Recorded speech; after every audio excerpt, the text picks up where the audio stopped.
Good morning. Good morning.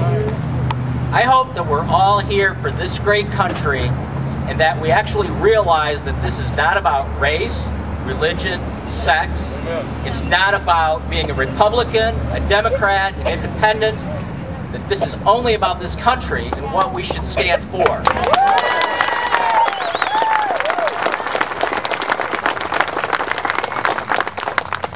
I've got a couple of housekeeping issues that I need to deal with. I'm here as a private individual. I'm not a representative of the group that I practice with in Fort Wayne. I am not affiliated, or I'm not a representative today as an affiliate for any hospitals in Fort Wayne. I am not a member of the AMA. This is the first year that I actually did not pay dues.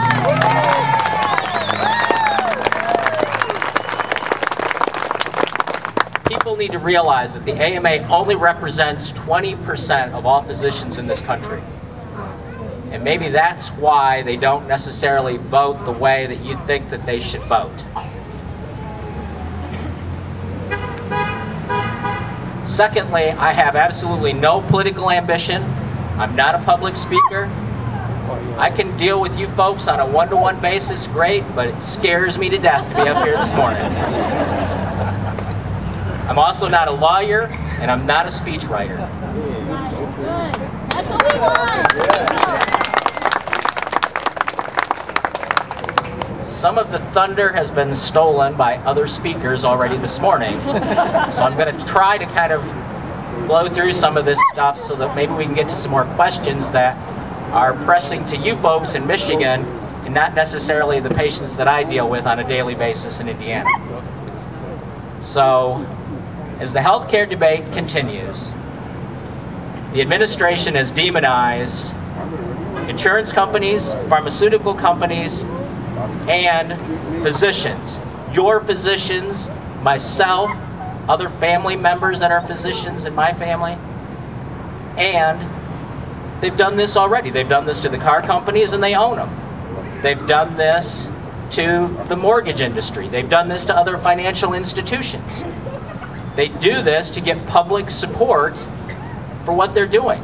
They've paid for this with all of your tax dollars, your children's tax dollars. That should make people pretty upset.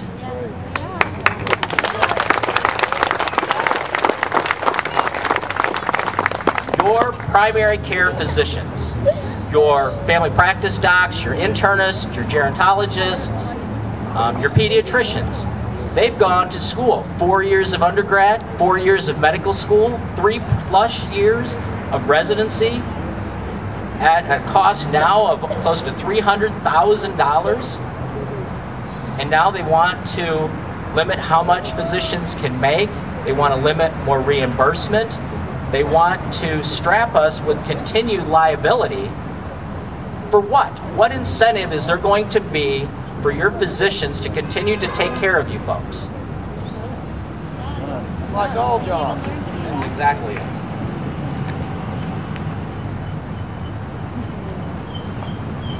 Some of the truth and fiction about 3200. Previous speakers, I think that we look at talking points in the mainstream media and on Fox and other talk radio shows. You need to read the bill. None of the politicians have read any of the bills thus far. I think that if someone were to ask President Obama if he actually read the bill, he could not honestly say that he has. I've read over 500 pages of it. It reads terrible. It is worse than almost every medical journal article that I've read in the last 16 years. So I think that they need to start reading these bills before they start signing them. That goes with stimulus packages and others.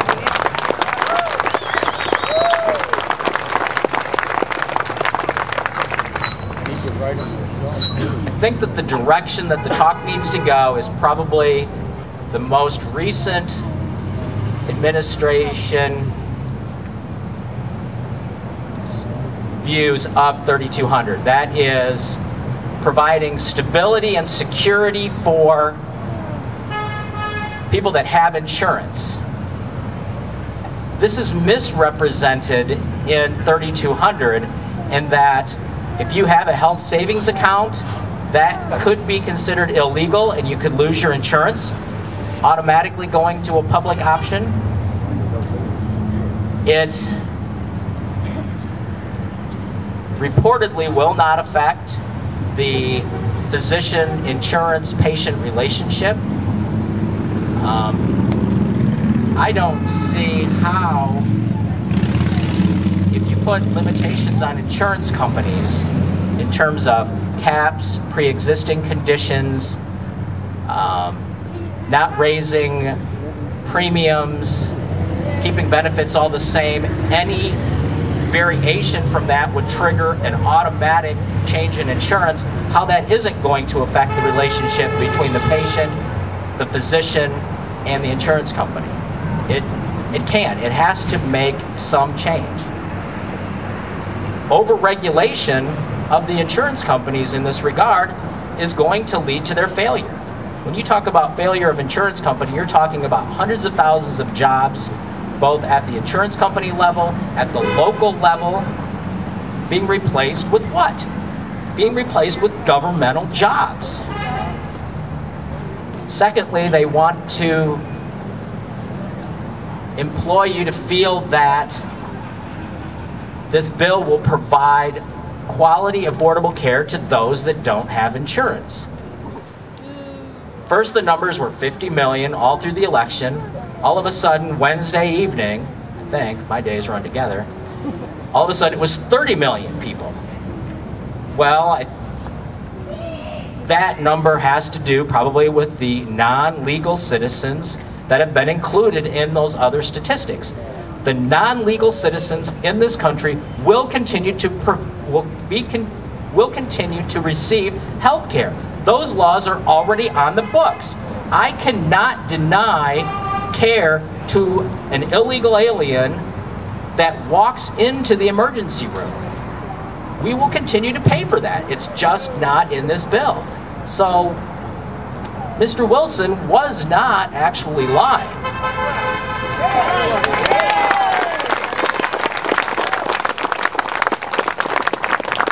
The lack of significant and specific details as to how these individuals will receive health care benefits is not anywhere in the current bill.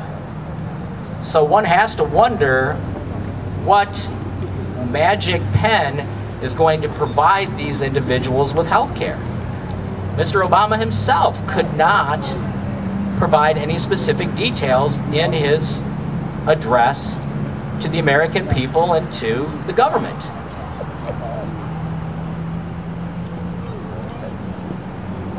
They have not addressed the primary care shortage other than to appropriate hundreds of millions of dollars in additional House bills that no one ever talks about. But this will take years and years to even come to fruition, if it will. By then, your healthcare system will have deteriorated significantly. So what is the goal of this government in Healthcare 3200?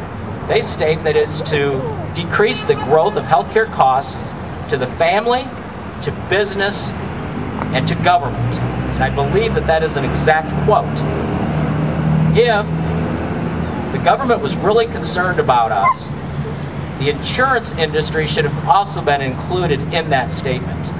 They do not want private insurance. They want a single-payer system that they can control 1/5 to 1/6 of this economy.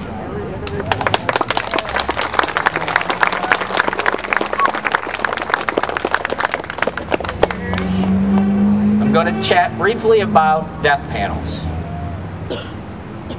Death panels are not in 3200, but there are provisions that require end-of-life counseling every 5 years to be provided by someone that isn't necessarily your physician. When I read the first 500 pages of the bill, what concerned me was community organizations were going to receive monies even before physician reimbursement.